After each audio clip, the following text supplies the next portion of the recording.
Halo Sobat Teknisi, berjumpa kembali. Oke, kali ini kita tidak membahas mengenai kerusakan handphone, tapi kita membahas yaitu skema untuk teknisi handphone.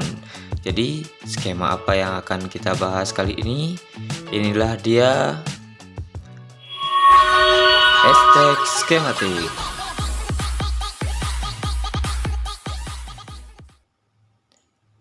Oke teman-teman, jadi pada kesempatan kali ini mungkin sedikit berbeda daripada sebelumnya.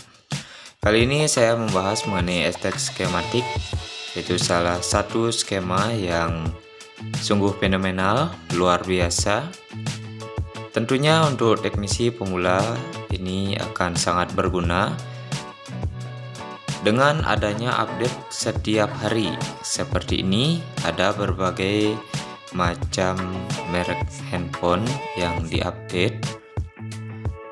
Bisa teman-teman perhatikan.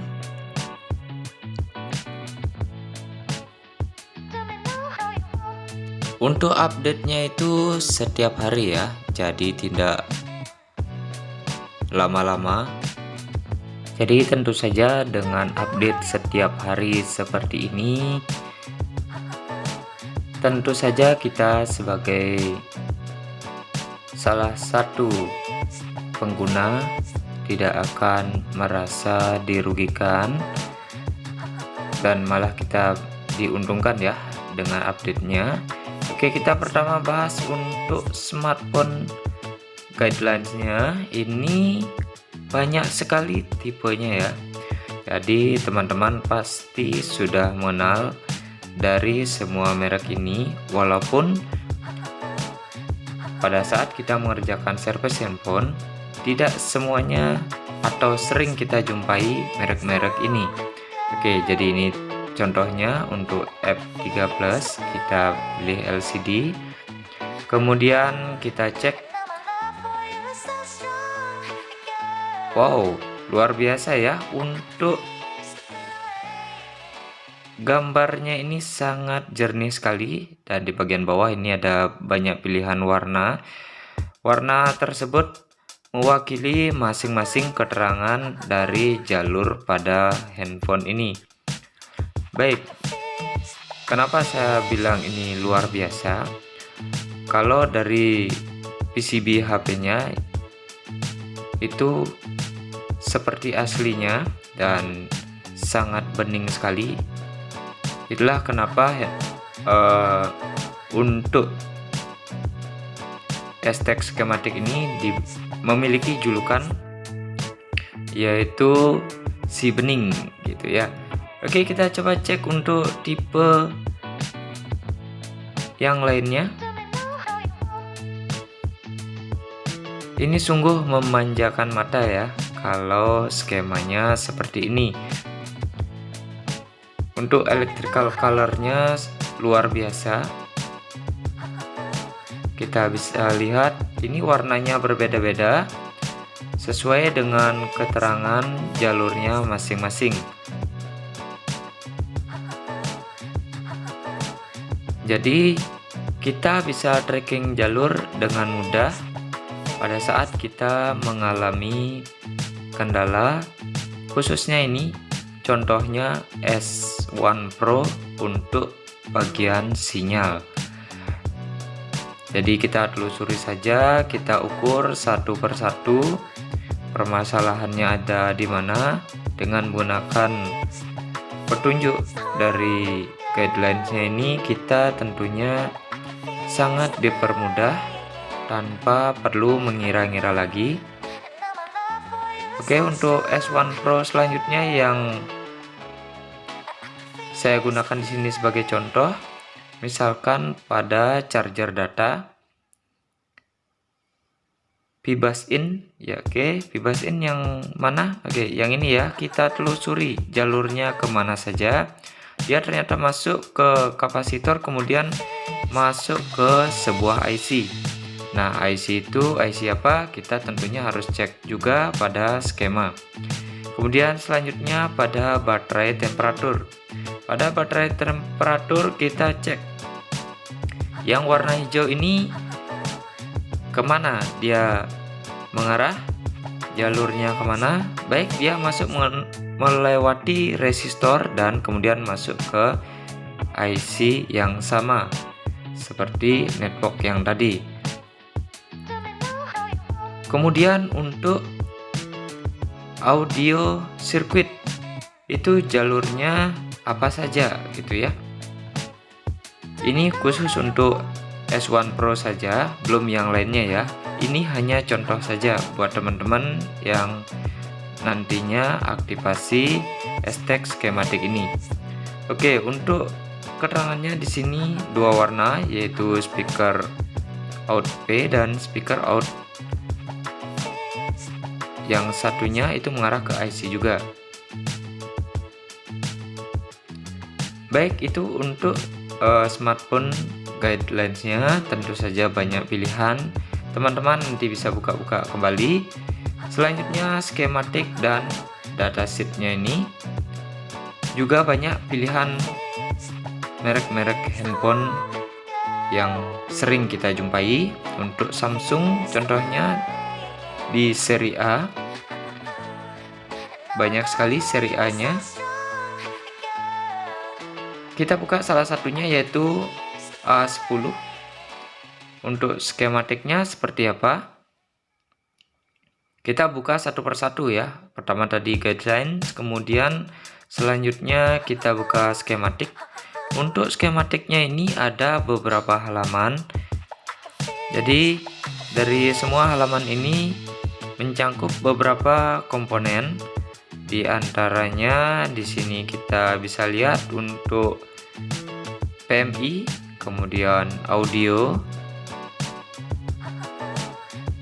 Oke, kita coba perbesar tampilannya seperti apa.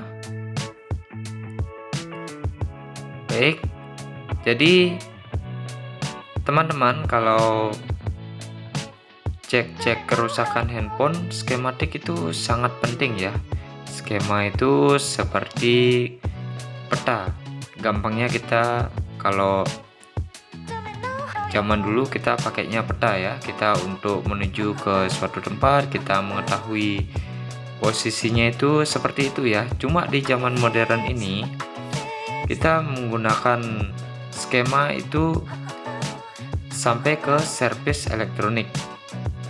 Jadi pada Samsung A10 ini kita bisa lihat seperti ini tampilannya. Kita bisa cek untuk komponen apa saja yang ada, misalkan kapasitor, resistor, dioda, lilitan, IC, dan yang lainnya. Kita juga bisa perbesar dengan mudah untuk melihat tampilannya bisa lebih jelas.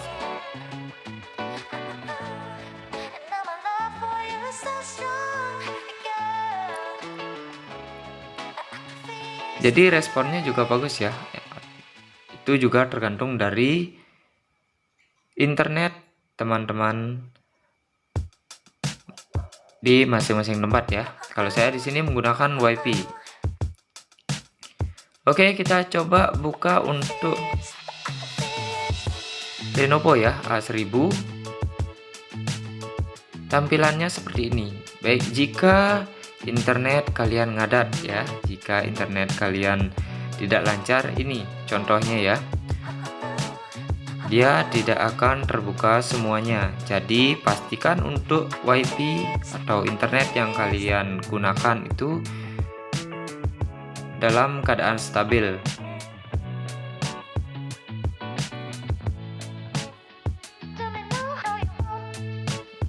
Oke, kita coba buka untuk iPhone 12 Pro Max.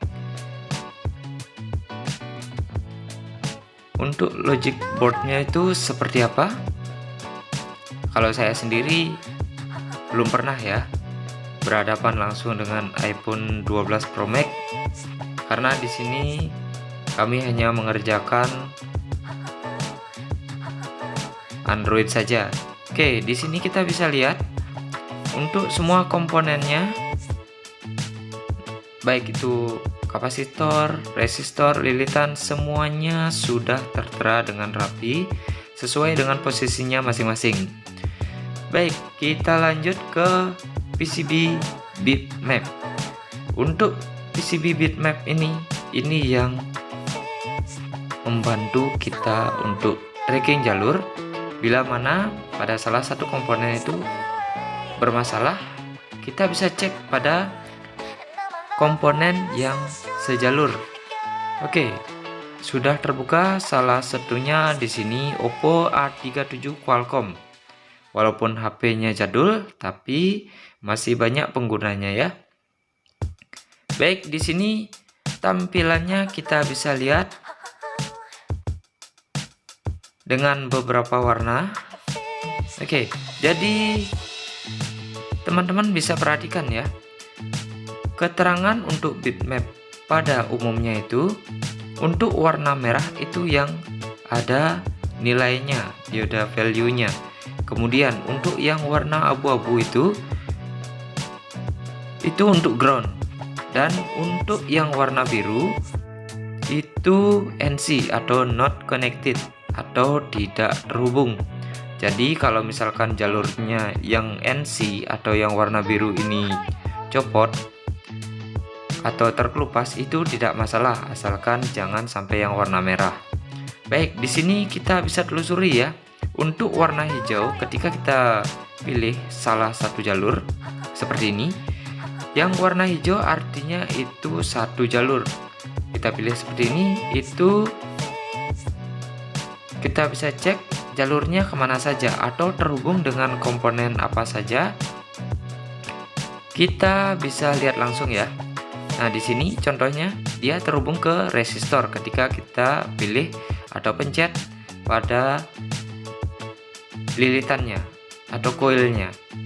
Sekali pencet langsung dia terhubung ke semua bagian atau semua komponen yang terhubung. Jadi ini sangat membantu bila mana terjadi short atau kita ada putus jalur. Nah, itu salah satu fungsi bitmap. Jadi tanpa ini tentu saja kita bakalan kesulitan. Masa kita harus ukur satu-satu ya. Nah itu, jadi kalau sudah seperti ini tentu saja akan sangat mudah sekali. Baik, kita beralih ke merek yang lain. Kita coba Black Shark. Oke, untuk di bagian atasnya itu ada sampai 7 ya. Jadi sampai 7 kita bisa buka, tentu dengan merek handphone yang berbeda, atau misalkan satu merek tapi kita misalkan buka guideline, skematik, dan bitmap, bisa sekalian ya. Jadi itu praktisnya. Baik, di sini bisa kita coba klik salah satunya di Black Shark yang dekat CPU. Ternyata dia terhubung. Yang lainnya juga sama.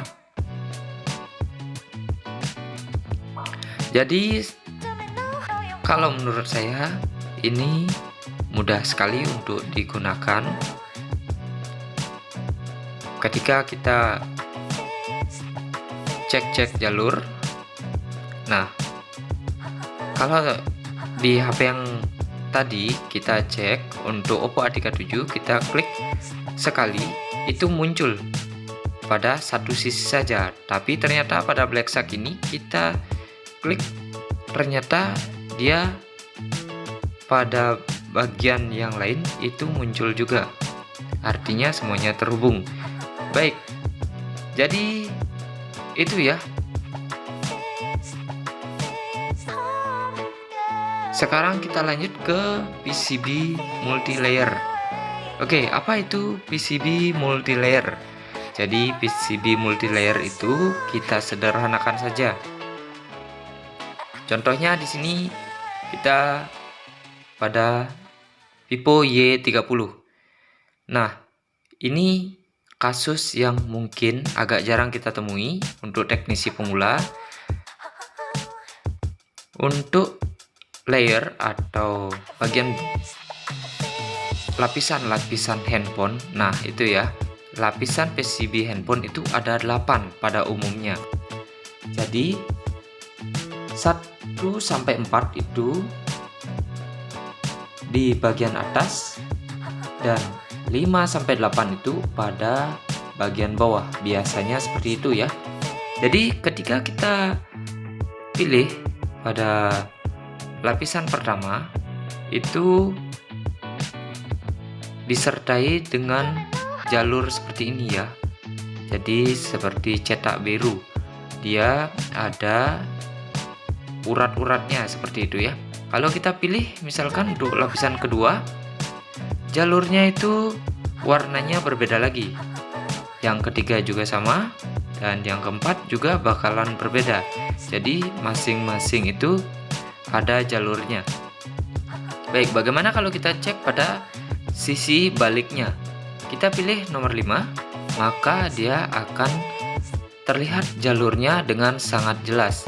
Nah, ini tentunya sangat berguna bila mana kita misalkan kan biasanya pakai tang ya.